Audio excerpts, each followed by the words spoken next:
Coming up on today's episode of Real Talk Rentals, we're going to talk insurance, landlord insurance, renters insurance. We're going to get into all of it. Welcome to Real Talk Rentals, a podcast brought to you by OnQ Property Management. We're here to walk you through all the behind the scenes of owning a rental property and what goes into property management. I'm Ben, I'm your host, and with me as always is Mr. Eric Dixon, the go-to expert on all things property management. And today, we're going to talk about something so exciting. Insurance. Oh, yeah, baby. Rental insurance, landlord insurance, renter insurance.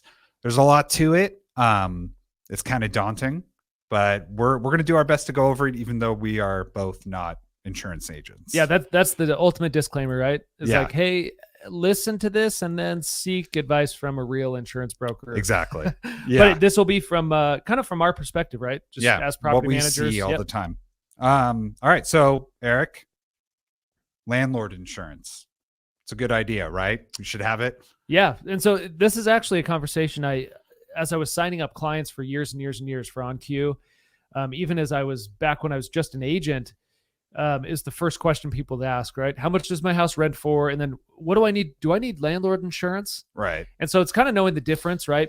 Because I'd say maybe it's half and half, but half of our landlords live in a home and then they move and they want to rent out that house. So they have what's called their, homeowner policy. That is just, you live there as an owner occupant. It covers your things, the home, fire, flood, all that stuff, burglary. But you need to make a call and pick up the phone and talk to your insurance broker, your insurance agent, and switch it to a dwelling fire policy. And actually when we were just going through kind of, hey, what this episode is going to be. And I phoned a friend. Yeah. To give us some a real expert. A real expert, right? And I said, hey, look, this is going to be a quick discussion. In case I missed something, what would you say are the top things that landlords ask about and stuff like that? And he just said, hey, it's the basic stuff. But number one is you want to make sure and switch the policy to a landlord policy. Right. Because the homeowner ones, even though you still own the home, if you're not living there, completely different. Yeah. Right. Unfortunately, we have had it where a client of ours, we manage the property. It's in our owner's agreement that they have to get these coverages, this landlord policy, but they didn't do it. They had a flood. Maintenance sent out the restoration company, got the claim opened. Adjuster shows up and is like, there's a tenant here? Oh, that's not the owner? Oh, they didn't, this isn't covered. This peril's not covered. Decline the claim. Oof. And tens of thousands of dollars they had to pay because they didn't have the adequate and correct coverages. Right. So that's very important. If you're listening to this and you don't know, just call your agent. Yeah, verify. Figure that out. But I took a couple notes just as far as a normal a landlord policy, kind of what the coverages are and what's not covered in general. Now, this is not coming from an insurance pro, but just from what we see as we facilitate our owners and tenants during claims and so forth. So like a dwelling fire policy for a landlord would cover things like the structure, which includes, the driveway and the pool and the retaining wall and obviously the structure of the home. Personal property can be added if you want. So like that would be your fridge, washer, dryer, which is pretty common to include in a rental. Yeah. And so if they're included, you need to decide, should I pay a little bit more premium and get those things covered as far under the insurance, or should I not include them, save a little bit on premium, but then not have coverage? Personal liability is a big one. So I asked our agent too, I said, hey, give me kind of the good, better, best as far as coverages. Right. And he said, hey, the minimum, which would be good, is like a $300,000 liability policy. 500,000 would be your kind of better. And then 500,000 with an umbrella is your best. Right. And there's different pluses and minuses depending on if it's one house, two houses, 5 houses, 10 houses, whatever it is. But personal liability is a big one. Your property management company, whether, if you hire it or if you're self-managing, I guess you want to make sure you have adequate personal liability coverage. Right. Because that protects you if something happens and they come after you. Absolutely. And you want it to give the tenant like you owe it to the tenant to have good insurance too, Sure. in case there is an issue, right? Yeah. And you weren't negligent. It's just like, dude, freak accident, and it covers the personal liability. But personal injury is another one that could cover loss of rents. If you have a flood and the tenant's displaced for 3 months and you have a mortgage payment, you're like, man, you want that loss of rents coverage so that the Right. So that would is- help cover the rent that would be coming in, Okay. so that while the house is getting fixed. Things that aren't normally covered, and again, you could get some supplementary, but normally things like the tenant's belongings are not covered. Anything intentional. If you intentionally, I've heard horror stories. I think we've had clients do it, and then they either get caught or, man, they got away with that one. Yeah. But they'll kind of force a leak to happen to flood out the house, or intentionally do standard something. insurance fraud. Yeah, just fraud. We were Yeah. talking about that the other day. Yeah, just mortgage fraud, insurance fraud. Yeah. One big thing that you want to keep in mind if you have a home on the market is typically, depending on your coverage and your policy, if a house is vacant for more than 30 days, then there are certain coverages that fall off. So that's if you haven't moved tenants in, you're obviously covered still, just the home. But if it's more than 30 days, certain things are not going to be covered things anymore. like vandalism, and they call it malicious mischief. I like that. If somebody's going to go camp in there and damage some things, but it's been more than 30 days, right? That adjuster could come in and say, hey, when did it go vacant? Oh, it's been more than 30. Boom, denied. Yikes. That's a big one. It's one more motivating factor. Get your house rented. Yeah. Price it aggressively. Get that thing rented. And then another one that seems obvious, but things that aren't covered are wear and tear items. Right. Like if your AC goes out and the repair is $2,500, or the repair is not possible and you have to replace it, that's not an insurance loss. It's not a peril that's going to be covered under insurance. That would be more of a separate topic, which is home warranties. Right. And we can touch on that. But so the difference is kind of like if a tree falls and crushes your AC, that's an accident, right? Yeah, so absolutely. that might be covered. That would be covered. They'd probably replace the air conditioning. Right. Yep. But if it's just, hey, the AC stopped working, they're going to say that's just normal life cycle of the unit. Exactly. Okay. Yep. No, that's perfect. And I would just say the biggest question that landlords do have, that you're probably asking yourself right now listening, is, do I have adequate coverage? Right. Do I have enough coverage? And actually, I asked my insurance broker that I've used for many, many, many years, and I said, hey, what's the most frequently asked question? And they said, is this enough? Is this enough? Because for a lot of landlords, a lot of you listening, your rental, maybe it's one, that's the biggest investment outside your personal home that you own. Yeah, it's probably absolutely worth more than your stock portfolio, your 401k. It's your biggest investment. Don't go skimping on insurance. Right. I want to save $200 a year on this premium that over the course of a year is $20 a month. Yeah. And you're going to get short-sighted if there's ever a claim. So I've been involved as a landlord in, I think, 3 insurance claims.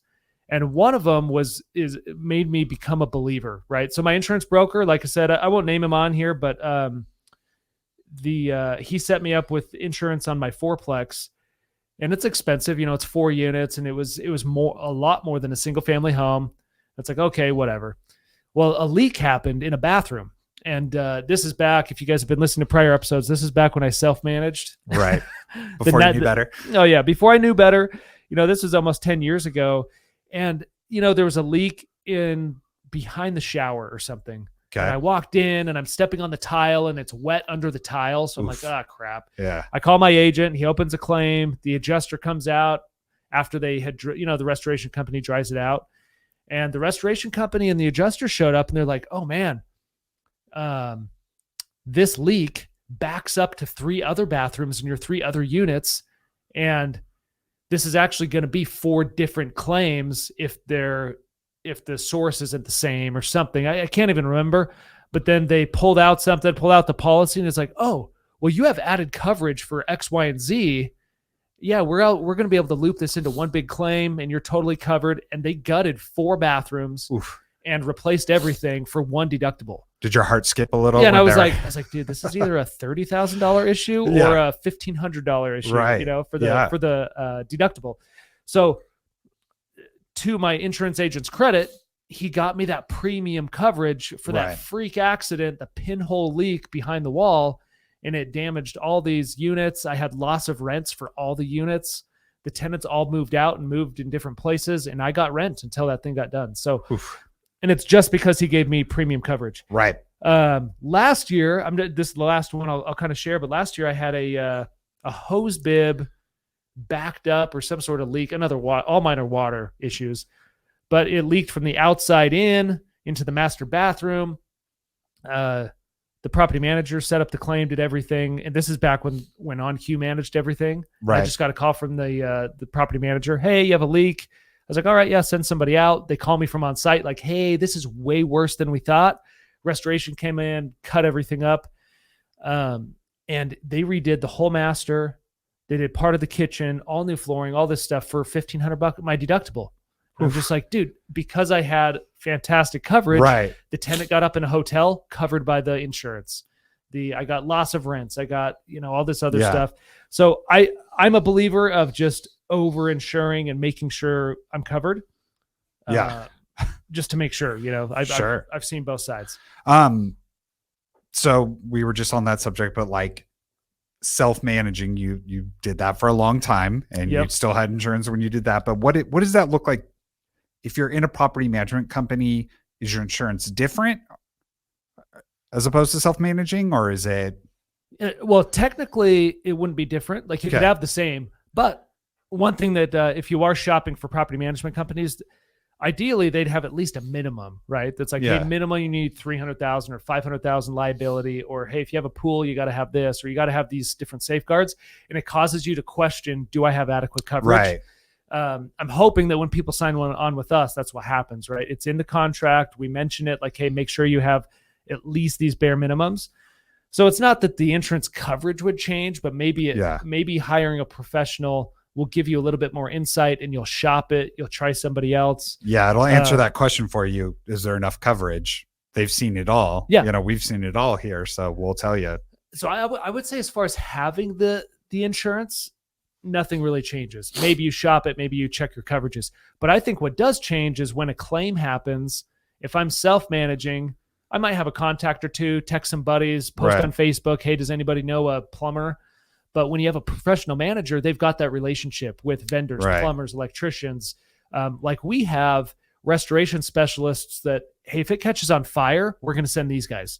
If it's a flood, these guys are great. If it's a mold thing, or if it's asbestos testing, or if there's NESHAP, or there's, other, specialties, we have all those relationships already. Whereas if I'm self-managing, I might not have that stuff. Yeah. I wanted to touch briefly on, because I'm a renter, renter's insurance. Oh yeah. We require it at OnQ Property Management. Yeah. I'm assuming most property management companies do, but even if they don't, you would say it's a good idea for renters. Yeah, it's a yes. The short answer is yes, Ben. Moving on. Yeah. But the truth is not all leases or property managers or landlords require it, and it's a big liability for the landlord. It's like, no, your renter must have renter's insurance. Minimally, minimum coverages, it really is hard we've always required it, but now we have better processes in place to make sure they have it, to verify they have it. Whereas before we'd check, they have it, but maybe they canceled the policy and they didn't correctly add us as additionally insured. We weren't notified. Something happens and they're like, oh, I canceled that coverage. Yeah. Like, well, dude, the house flooded and ruined all your stuff. The landlord will rebuild the house, but his insurance isn't going to cover any of your stuff. Yeah. Right? And so they're out of luck. So it's not only for the tenant. Absolutely. They absolutely need it. It's a necessity, but it needs to be required in the lease. I can't tell you how many leases we do take over that don't require it. And so then we're taking over a lease that doesn't require it. And so at renewal, we'll renew them on our lease, and they're required to have the insurance at that point. And these are things, I made a couple notes because I didn't want to forget this on the fly here, but renter's insurance typically covers things like contents up to a certain amount, 10, 20, 30,000, whatever it is. If there's a flood and your laptop's on the ground, it's like your $2,000 laptop gets taken. clothes, furniture. If there's a apparel and the electricity goes out, all the food in your fridge went bad, Right. stuff you don't even think about. Yeah. It's like, oh man, to fill up your fridge is $500, maybe $1,000 Oh, yeah. worth of stuff. Your fridge and freezer. Burglary is a big one. So, which it's funny because in the insurance world, theft and burglary are different things. Right. We were Typically, talking about this. Yeah. Theft isn't covered because that's like no forced entry, no police report. Yeah. But burglary is like forced entry, police report, and all that stuff. Yes, it's covered. But when you say, hey, my wedding ring went missing yesterday, Yeah. that's it. Yeah. It's probably not covered. So it's absolutely necessary. Yeah. As a renter, I haven't personally, when I've rented, had to exercise my policy. I've never had to pay deductible and get something. Have you? Oh, yes. Yeah. I moving into a rental property out here in Arizona. It was the first house we moved into out here. And we'd been in the house for like maybe 2 weeks. And so we still have stuff in boxes. We just moved from another state. Garage is filled with boxes of, belongings that we haven't even brought into the house yet. And the water heater like exploded. I mean, just flooded. There was like, it has to happen right after you move in. Too. Exactly. Right. So we just have cardboard boxes that are like almost floating in here, and we're freaking out and called, and we had great renter's insurance. And it was one of those things where in my head, I'm like, we have great coverage. And then I'm going, but do we? Until that guy gets there and starts, telling us what's covered and what's not. I was panicked, like, is this covered? I don't even know. And the thing is, you look at policies and it's like up to 100,000. You're like, dude, it's I don't have $100,000 worth of stuff or whatever. But then there's so many exclusions, so much, fine print and red tape that you're like, you really don't know unless you really look into it, what's going to be covered and not. We were fortunate. We had a great experience with our insurance, and the guy came out and it was a $500 deductible, and we had probably $20,000 worth of stuff replaced. No, and we've seen tenants that got good coverage. We have crazy issues, right? We had somebody who on 4th of July put fireworks in the garbage can, and the garbage can melted and caught the house on fire. The owner's insurance ended up covering the building, but the renter's insurance, they paid $100,000 to the tenant to help recoup. They had it capped at 100, but they paid out. And so. It's a necessity. When you say, should renters have insurance? It's just a short yes, period, no exceptions. They need to have it. There are tons of different avenues. You can get supplemental. You can get, double insurance, like health insurance. You can double up or whatever. But definitely a necessity. I remember before I got married and had kids and stuff, like renter's insurance would never have been on my radar because I'm like one guy and I own like a backpack worth of things, and that's it. Your guitar and your amp. That's it, man. That's it. What else do you need? And then, now it's like I have 4 kids and my wife, and all of our stuff is in this home, and it adds up real fast. Yeah. Like, and you can get it. It's between $15 and $50 a month. And it can range obviously depending on how much stuff and what you want covered, but it's not hundreds of dollars a month. Yeah. It's not health insurance. It's not car insurance. Right. It's just as important as those, as far as that goes. So we kind of mentioned it earlier, and I want to touch on home warranties, which are not our favorite things here always. They're tough. It is tough. I actually had, who was it the other day? I was at church talking to somebody in the hall. We were talking about property management and real estate and stuff. And they're like, Eric, do you recommend home warranties? This is an older lady. I don't know why I'm trying to impersonate her voice there. Spot on. But what about those home warranties? And I'm like, honestly, I hate them. I hate them. And she's like, really? She was just like, so, enthusiastically, really, why don't you like them? And I mean, my biggest reason for not liking them is because as a property manager, they are slow and inefficient. And they, in general, this is a generalization, they assign some bootleg vendors, man. I mean, it's like, an AC issue in July. We're in Arizona. It's 115 degrees on a Friday night. And they say, I'll be there next Thursday. Yeah. And the owner's like, yep, have my home warranty. It's covered. And we're like, no, dude, you can't wait till next Thursday. Right. Unless you want to pay for a hotel for a week in the meantime, It's just, so for AC stuff in the summer, it just doesn't make sense to have a home warranty in Arizona. So if you're buying it for your AC unit as a landlord, that's a tough sell, man. Yeah.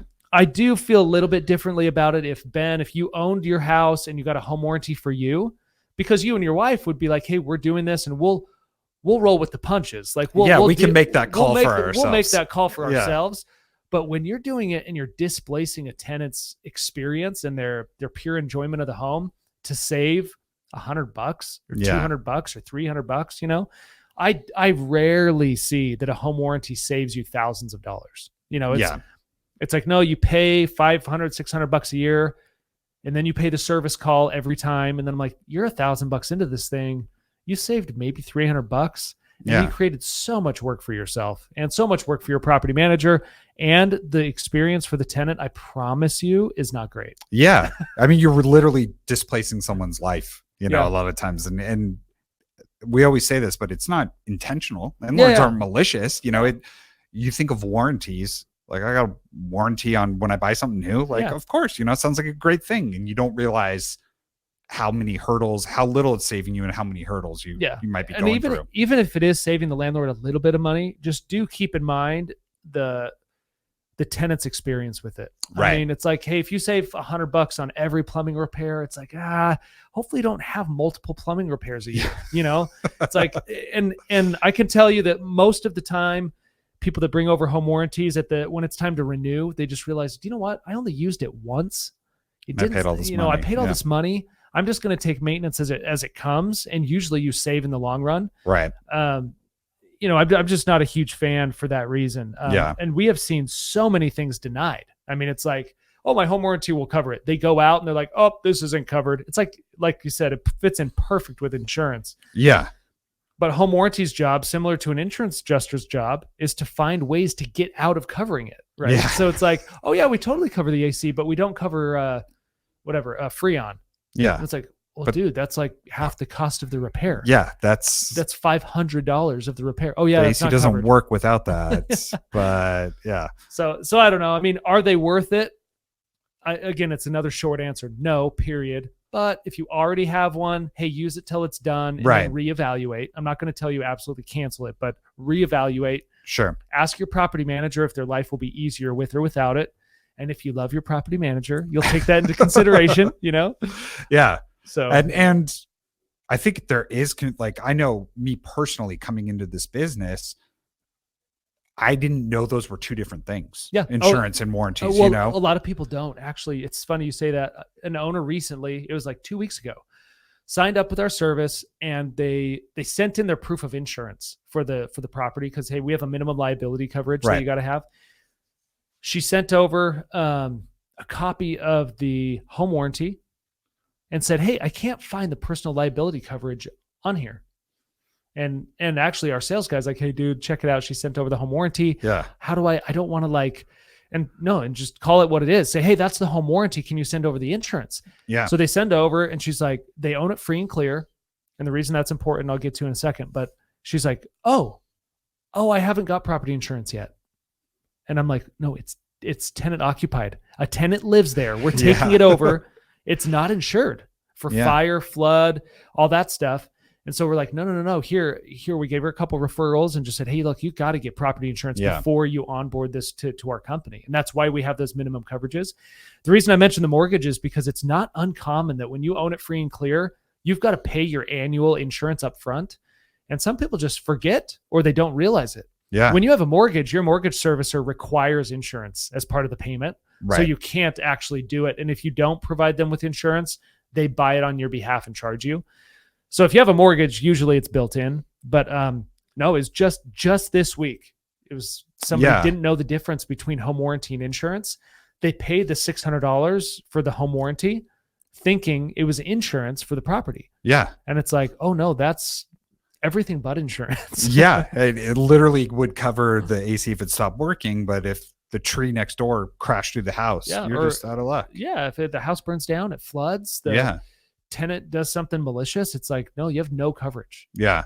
I thought it was funny yesterday when we were going through and prepping for this, and you kept talking about people, I'll just leave it under my name and not say it's tenant dwelled. Is that okay? Because it's cheaper rent. And you're like, it's just mortgage fraud. Oh yeah. That's a whole different topic, because we'll get people that were like, and you know what? This actually is an insurance question is, so somebody buys a home as their second home, their vacation home, right? Yeah. Because it requires less down payment, 10% down instead of 20% down for an investment. And the interest rate is slightly better. So they'll be like, oh yeah, lender, it's my second home. I'm going to go visit Arizona. Oh yeah, cool. Close the loan. The day after closing, they call us, hire us to rent it. Yeah. And then we have a claim, and an insurance claim happens during the tenancy, and it gets denied because they have it insured as a vacation home, not as a rental. Right. And so it's like, two things here, just simple mortgage fraud, no big deal, And I say that jokingly, by the way. That is a big deal. I do not condone that behavior. Fraud of any kind, not great. But it's mortgage fraud and insurance fraud. Yeah. So and I throw fraud around like it's no big deal, but we've had people get VA loans, FHA loans, and then they call us to manage it. Yeah. And it's not our problem. I mean, we're not involved, but I'm sitting there going like, you just signed that you're going to live here for at least 12 months as your primary residence. Yeah. Got in here with a sneaky low interest rate and a low down payment. And now we're managing it. And it's like, it's just this weird, like, well, at least go get landlord insurance. Yeah. Man.